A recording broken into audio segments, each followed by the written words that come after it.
La campanilla de la discordia. Mi tía Rosaria, copropietaria de los bienes de la familia, había renunciado prácticamente a la mitad de sus beneficios, que en esa época podían considerarse notables, en favor nuestro, porque éramos una familia numerosa, 6 hijos, todos estudiantes.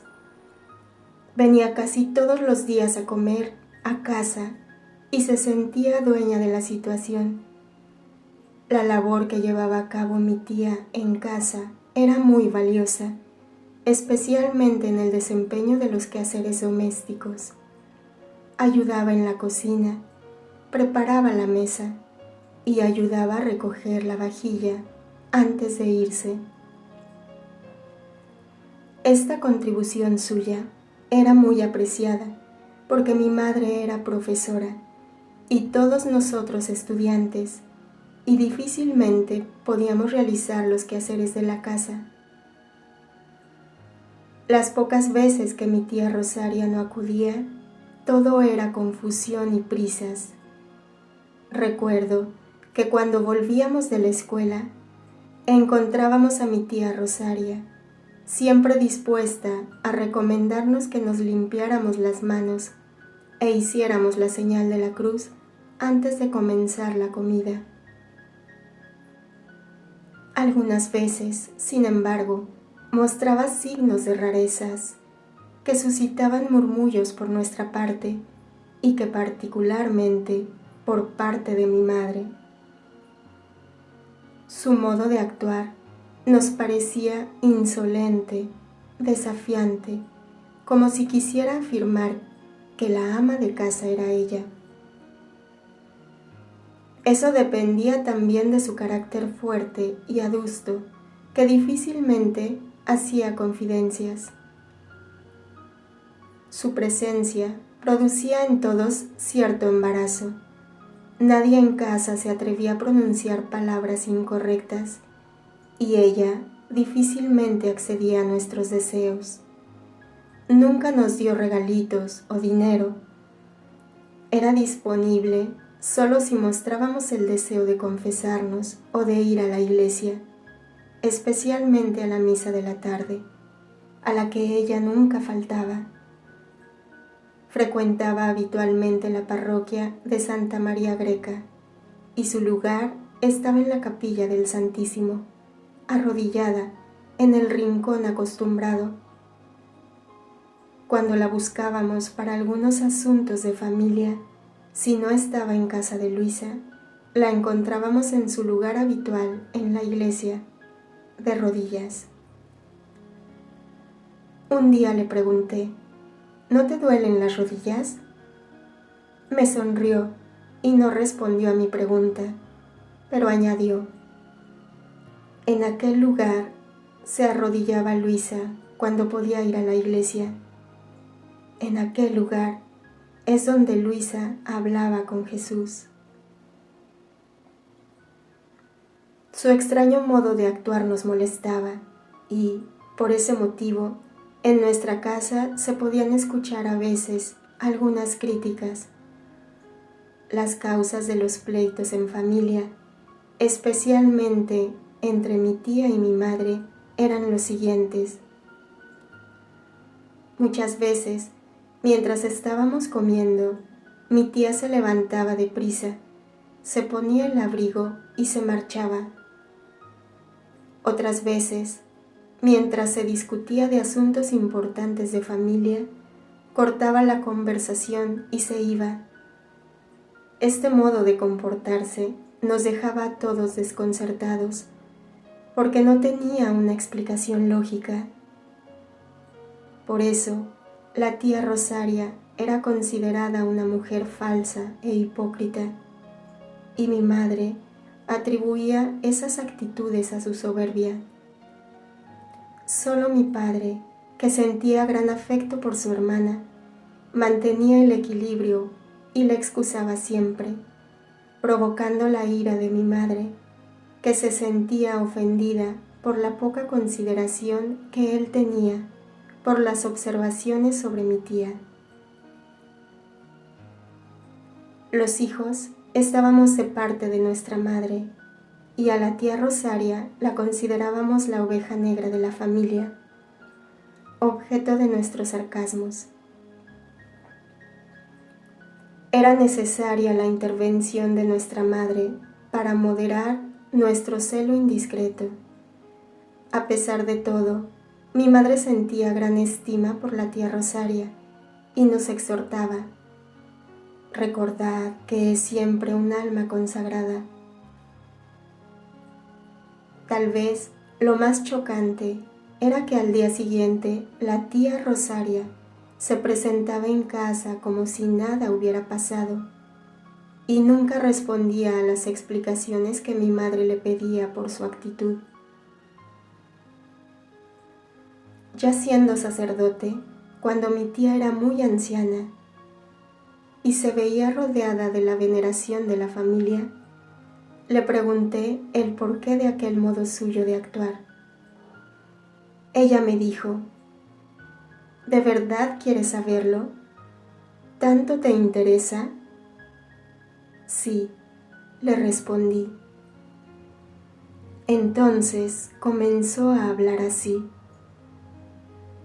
Yo sufría muchísimo por las incomprensiones, pero se trataba de pruebas tremendas a las que el Señor me sometía para ser digna custodia de Luisa. Ella pasaba muchas horas del día en oración. Yo intuía cuando quería quedarse sola y sin que me dijera nada, me levantaba del trabajo del bordado, le quitaba de sus manos el bastidor, lo dejaba sobre la mesa, hacía que todos salieran de su habitación, cerraba las cortinillas de la cama, cerraba también su habitación, y el trabajo continuaba en silencio en la habitación contigua.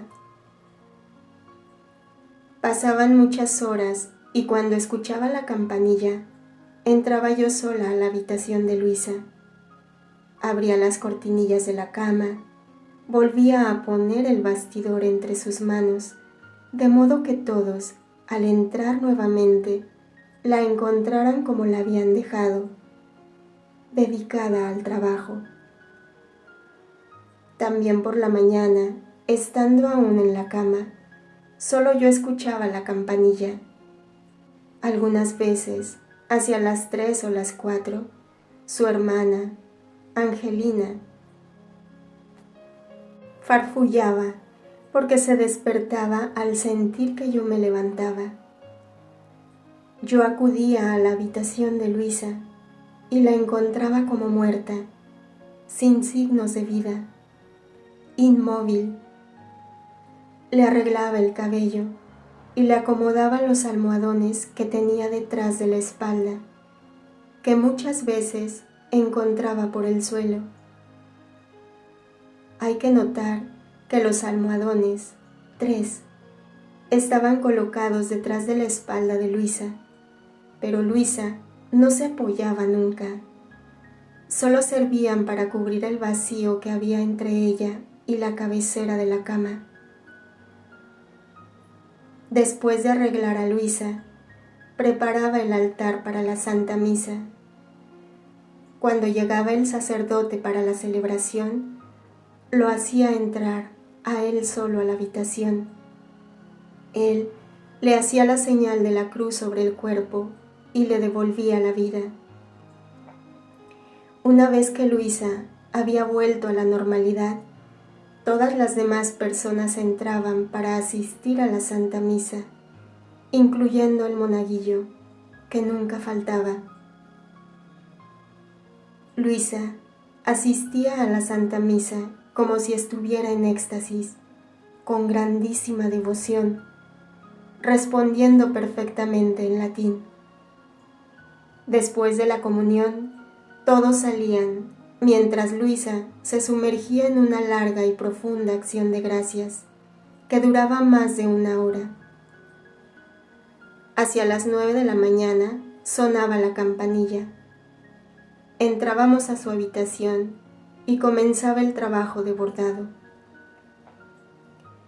Yo trabajaba junto a Luisa y usábamos los mismos husillos, el mismo hilo y los mismos alfileres. Y yo corregía los trabajos de Luisa porque quedaban un poco flojos, dado que ella no tenía la fuerza suficiente para tirar de los hilos debido al dolor que sentía en las manos, a causa de los estigmas que llevaba impresos. Al llegar a este punto, la interrumpí y le dije: «Pero yo nunca he visto los estigmas en sus manos». Me respondió: «Ciertamente, porque eran internos, y solo yo y pocas personas más los hemos visto, entre estas los confesores y las hermanas Imadomo, y me parece que también su nieta, Giuseppina». En efecto, si se tomaba la mano de Luisa y se la ponía frente al sol, era visible el agujero interno. Muchas veces, cuando entraba yo de noche en su habitación, la encontraba toda llena de sangre. De los pies, de las manos y del costado salía sangre, hasta el punto de que impregnaba la camisa que vestía y la cama. A veces, la sangre llegaba hasta el suelo. No solo el cuerpo, sino también la cabeza y el rostro estaban llenos de sangre. Parecía un Cristo crucificado. Las primeras veces me llevé una fuerte impresión, creyéndola muerta, desangrada, y corrí a tomar toallas para limpiarla. Pero al volver, la encontraba totalmente limpia, a excepción de la sábana. Todo había desaparecido. Este fenómeno sucedía 2 o 3 veces al año. «Pero tú», le dije, «¿has hablado alguna vez de este fenómeno?» «No», me respondió. «Solo don Benedetto Calvi lo conocía. Él me prohibió absolutamente hablar de este fenómeno y dijo que me negaría la absolución si hubiera tenido la imprudencia de narrarlo a alguien. Eres el único que lo sabe y espero que Luisa no lo tome a mal». Luego, después de un breve silencio, continuó: «Te pido por favor que no divulgues este fenómeno». Me dio la impresión de que estaba arrepentida de haberlo dicho, pues era la primera vez que lo narraba. Este fenómeno relativo a la vida de Luisa, como otros muchos, ha permanecido ignorado. Mi tía, después de una larga pausa, prosiguió: «Luisa, por lo general, trabajaba solo para las iglesias.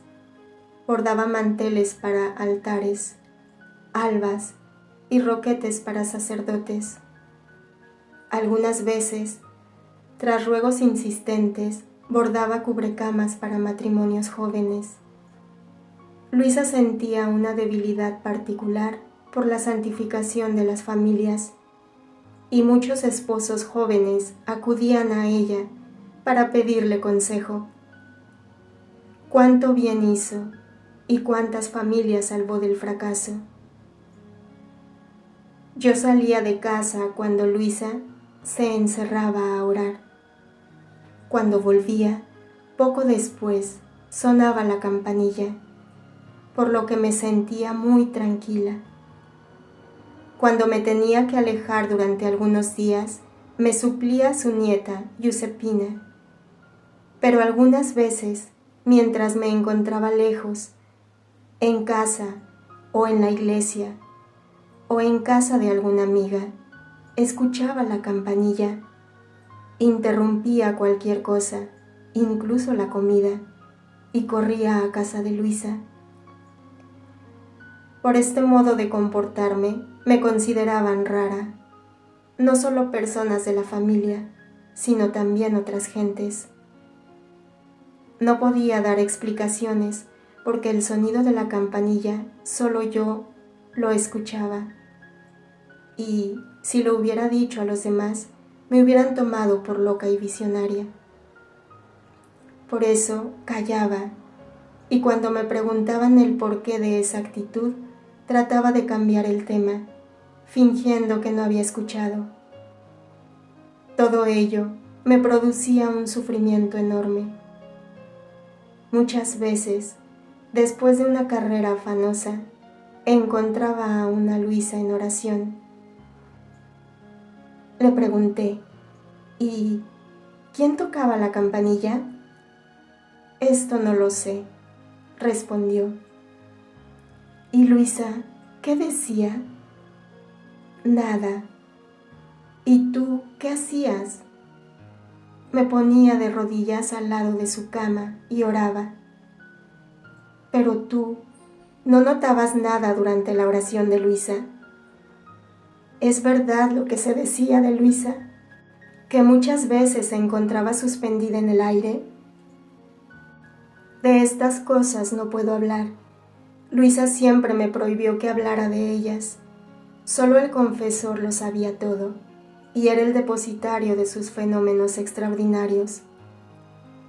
Luisa, por su parte, siempre fingía que no pasaba nada, y no permitía que se dijera ni una sola palabra sobre ello. Todo debía ser sometido a la autoridad del sacerdote, y solo él podía decir si esos fenómenos se podían divulgar.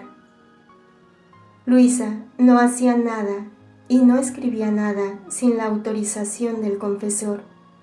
Hasta el punto se sometía a la autoridad de la Iglesia, que nada debía saberse, escribirse o divulgarse sin el consentimiento de la misma. En esta línea se podrá saber todo de Luisa. Todo está registrado en sus escritos. Yo añadí, pero sus escritos no pueden decir todo sobre su vida, porque la vida de Luisa es mucho más compleja. Esto es verdad, me respondió. Yo podría decir muchas cosas que nadie sabe. ¿Y por qué te obstinas en callar? Si Luisa hubiera querido que se supieran, las habría escrito, o la Iglesia le habría ordenado escribirlas. Es evidente que ciertos fenómenos que se verificaban, de los que yo y otras personas fuimos testigos, no son útiles para la santificación de las almas. El Señor ha permitido que se conociera todo lo que es útil para la Iglesia y para las almas. Lo demás no sirve. Al hablar de ello, me parece que estoy profanando la intimidad que se creaba entre Dios y Luisa. Los hombres no comprenderían. El mensaje que Luisa dejó supera a su misma persona. Luisa quería que solo el Señor recibiera todo el honor y la gloria, y su persona debía desaparecer en la nada. Por eso amaba la soledad, el silencio, y se molestaba mucho cuando notaba que su persona era objeto de veneración por parte de la gente, porque se consideraba solo una pobre enferma, necesitada de todo. Yo y las otras sabíamos muy bien que Luisa no tenía necesidad de nada, y nosotras debíamos ser las custodias de su misterio. ¿Cuántas veces por la mañana me encontraba Luisa totalmente arreglada, con el altar ya preparado para la Santa Misa, con las velas encendidas? ¿Y cómo sucedía esto si Luisa nunca puso los pies en el suelo durante casi 70 años? ¿Estás segura de lo que dices? Segurísima, porque solo yo entraba en su habitación. ¿Nunca buscaste una explicación? Pensé que los ángeles la servían, especialmente su ángel de la guarda, al que tenía gran devoción. Muchas veces su habitación se encontraba completamente perfumada. ¿Los demás percibían este perfume? Sí, todos los que asistían a la Santa Misa. Recuerdo una vez que don Cataldo de Benedictis, que había ido a celebrar la Santa Misa debido a la ausencia del confesor, me dijo: «No eches perfume en la habitación, de lo contrario saldré mareado». Yo le aseguré que nadie había echado perfume, pero él no me creyó.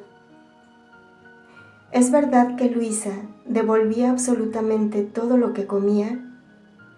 Sí, este fenómeno era conocido de todos, porque Luisa debía vivir solo de la voluntad de Dios, pero muchos no lo creían y pensaban que algo deglutía. Este hecho lo vi yo también más de una vez cuando iba a buscarte a casa de Luisa. Y entonces, ¿qué más quieres saber? Sin embargo, muchas cosas se desperdiciaban y en esa época, como sabes, había mucha miseria. Esto también se lo hice notar a Luisa, aunque ella comía tan poco que apenas podía bastar para un recién nacido. Y su respuesta fue: practiquemos la obediencia. En efecto, con respecto a este fenómeno, los confesores eran firmes, duros e inflexibles. Yo creo que había una orden precisa del obispo. Una vez el confesor me dijo con voz enérgica: debe comer todos los días, y todos deben enterarse de que come. De lo contrario, pondrán personas de guardia a su puerta, como lo hicieron con Teresa Neumann, con todo el alboroto que reflejaron los periódicos. Pero, ¿bebía agua u otros líquidos? Yo no le di nunca agua para beber, solo bebía zumo de almendras amargas, que las hermanas Simadomo le llevaban. Alguna vez preparó este zumo también su hermana Isa, que conseguía las almendras de la tía Nuncia. Pero las almendras amargas no contienen veneno y no hacen daño al organismo a la larga. Esto no lo sé, solo puedo asegurar con plena certeza que era el único líquido que bebía sin devolver. ¿Al menos le ponían azúcar? No, me respondió. Y ya basta. He dicho casi todo lo que podía decir y que también todos sabían. Pero yo quisiera saber más. No, se trata solo de curiosidad. Si Luisa lo quiere, te podré decir aún más cosas, y en este caso seré yo misma quien te llame. Así terminó la conversación con mi tía Rosaria. Era el 15 de octubre de 1970.